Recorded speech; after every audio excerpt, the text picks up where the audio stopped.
Bienvenue sur Africa 24 dans cette nouvelle édition du Non-Stop Info. Voici les titres de l'actualité. Une grève générale a paralysé le sud de la Tunisie mardi 10 février.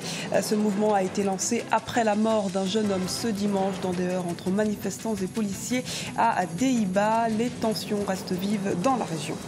Focus sur la bonne gouvernance au Rwanda. En 2007, les autorités ont mis sur pied un mécanisme de suivi de la gestion publique. Quel bilan peut-on tirer de l'année écoulée? Les réponses dans ce journal. Comment relever le défi du financement de l'Union africaine? 522 millions de dollars sont nécessaires au bon fonctionnement. L'organisation continentale a donc adopté un principe d'instauration de taxes sur les billets d'avion, nuits d'hôtel et SMS en Afrique. Mais d'abord, reprise des négociations intermaliennes d'Alger. Représentants gouvernementaux et ceux des groupes armés se retrouvent pour la 5e fois consécutive afin d'aboutir à la signature d'un accord de paix global et définitif. Seul bémol, l'absence de Modibo Keïta, haut représentant du chef de l'État à ces pourparlers, devenu à présent chef du gouvernement du Mali. Le cadre de dialogue initié par ce fin connaisseur du dossier entre les différents acteurs impliqués dans la crise pourrait être mise à mal pour certains observateurs. Tension sociale dans le sud de la Tunisie. Administration et services publics ont été bloqués ce mardi. La population protestait contre l'envoi d'armes envers les citoyens. Dimanche, un manifestant a été tué lors d'affrontements avec la police. Les précisions d'Ibra Hadinyaï. L'usage de balles réelles pour disperser des manifestations en Tunisie ce dimanche 8 février dénoncé par les associations. L'Observateur tunisien pour l'indépendance de la justice a dénoncé l'utilisation par les forces de l'ordre de la violence auprès de jeunes commerçants qui dénonçaient le blocage des activités commerciales à Deiba. Un civil avait perdu la vie et 4 autres avaient été blessés lors de ces manifestations. Le nouveau gouvernement qui est tout junior, qui vient de comprendre ce qui se passe, a eu à faire face à des manifestations dans le sud qui ont suivi la tentative de forcer la frontière par 3 très gros camions chargés de produits absolument illégaux qui voulaient passer par force la frontière de la Libye vers la Tunisie. Il y a eu une opposition armée à cela, évidemment, mais malheureusement, le peu d'expérience du nouveau gouvernement a fait que, effectivement, ils ont eu recours à des niveaux de défense un peu trop poussés tout d'un coup, et ceci est en train d'être discuté entre toutes les parties prenantes actuellement dans les gouvernorats du Sud, c'est-à-dire les départements du Sud qui sont frontaliers avec la Libye d'un côté et avec l'Algérie de l'autre. Les associations réclament désormais aux autorités de mener une enquête rigoureuse sur ces événements. La Tunisie est en train de faire l'apprentissage des différents gouvernements démocratiques et la démocratie exige qu'à chaque étape, il y ait des négociations, qu'il y ait des entretiens avec les parties prenantes et surtout avec le peuple, mais le peuple dans sa forme organisée. Moi, je ne suis pas d'accord avec l'utilisation d'armes comme ça. Il ne faut pas que les gens paniquent, mais d'un autre côté, il faudrait que les représentants des manifestants et les représentants de la société civile interviennent et expliquent qu'on ne jette pas de cocktails Molotov sur les policiers qui sont aussi des citoyens comme nous. Pour de nombreux Tunisiens, ces incidents sont la preuve que les objectifs de la révolution n'ont pas tous été atteints. En réponse à ces tensions sociales, le gouvernement tunisien a dépêché ce mercredi 2 ministres dans le sud du pays. Le ministre des Finances, Slim Chaker, et le ministre du Développement, de l'Investissement et de la Coopération internationale, Yassine Brahim. Ils s'entretiendront avec les principaux acteurs afin de faire le point sur la situation. Plus de 6 mois après son ouverture à la date du 31 juillet 2014, le procès de Karim Wade touche bientôt à sa fin au Sénégal.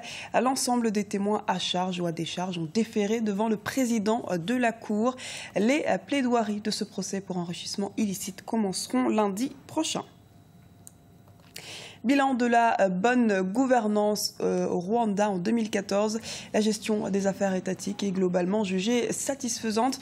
Des résultats en ce sens ont été publiés dans le rapport d'activité annuel du comité de suivi et d'évaluation des performances des institutions. Les précisions dans ce reportage de Liv Adjakotan, notre correspondant à Kigali. Promouvoir davantage la culture de la bonne gouvernance au Rwanda pour améliorer les conditions de vie des populations, tel est le vœu des autorités. Depuis près d'une décennie, un comité de suivi et d'évaluation des performances des institutions étatiques a été mis en place dans le pays. Ce comité a plébiscité le mercredi 11 février 2015 plus d'une dizaine d'institutions au cours de l'évaluation annuelle des rapports d'activité de 2014. Des rapports mettant un accent particulier sur la probité, le dévouement et la rigueur avec lesquels les affaires ont été gérées dans les dites institutions. L'année 2014 a été marquée par de grandes réalisations en matière de promotion des droits humains. En cela, nous avons formé les vice-mayors chargés des affaires sociales. Nous avons formé les leaders des organisations religieuses. Nous avons formé les autorités de base. De nombreuses institutions étatiques sont financièrement limitées au Rwanda aujourd'hui. Elles ont également un problème de formation des ressources humaines. Cependant, toutes ces difficultés trouveront peu à peu des solutions adéquates dans les prochaines années. Il nous revient de chercher et d'adopter les approches non conventionnelles, comme je venais de le dire, qui ne pourraient pas nécessairement répondre à tous les défis ou adresser tous les défis, mais qui pourront être une réponse probablement à un grand nombre de ces problèmes. Le Rwanda occupait la 15e place sur le continent, selon le rapport 2014 de la Fondation Mo Ibrahim sur la bonne gouvernance. La 7e édition du rapport de cette fondation souligne une amélioration de la gouvernance sur le continent. Pour jouer pleinement son rôle, l'Union africaine doit mobiliser chaque année 522 millions de dollars. 70% de son budget vient de l'extérieur. L'institution panafricaine veut désormais être autonome, comme nous l'explique Birama Saounera. Un nouveau type de mobilisation des ressources financières pour l'Union africaine. Il s'agit de la mise en œuvre d'une taxe de 2 $ sur les nuits d'hôtel et de 10 $ sur les billets d'avion pour les vols au départ ou à destination de l'Afrique. Objectif, réduire la dépendance de l'organisation continentale à l'égard de ses donataires étrangers. L'Afrique doit pouvoir maintenant se prendre en charge. Et la prise en charge passe effectivement par son autofinancement. Il faut inverser donc la situation de telle sorte que les pays africains soient donc en mesure donc, de financer l'Union africaine en concurrence de 90% au moins pour permettre à l'Union africaine donc, de pouvoir s'imposer aux États au plan électoral, au plan militaire. Le nouveau plan concernera l'ensemble des 54 États de l'organisation continentale.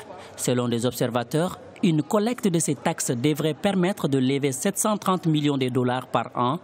Cette manne dépasse les 522 millions de dollars annuels dont l'institution a besoin pour son fonctionnement. Il y a déjà une prise de conscience. Jusqu'à une période relativement récente, ce sont les pays du Nord essentiellement qui contribuaient à ce budget. Maintenant, il y a une possibilité de diversification vers le Sud, mais aussi vers l'utilisation d'autres types de financement. Maintenant, c'est clair que lorsqu'on dépend pour l'essentiel de son budget d'aide extérieure, on devient inefficace. On perd la souveraineté sur les mécanismes décisionnels. La dépendance de l'Union africaine aux financements extérieurs s'élève aujourd'hui à 97%.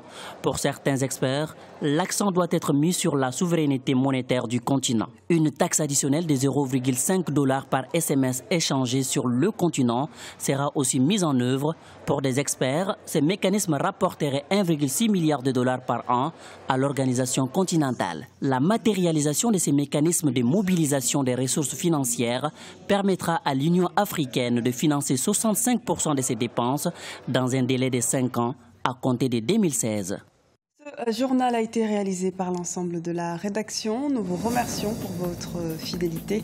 Dans un instant, une nouvelle édition de l'actualité sur Africa 24.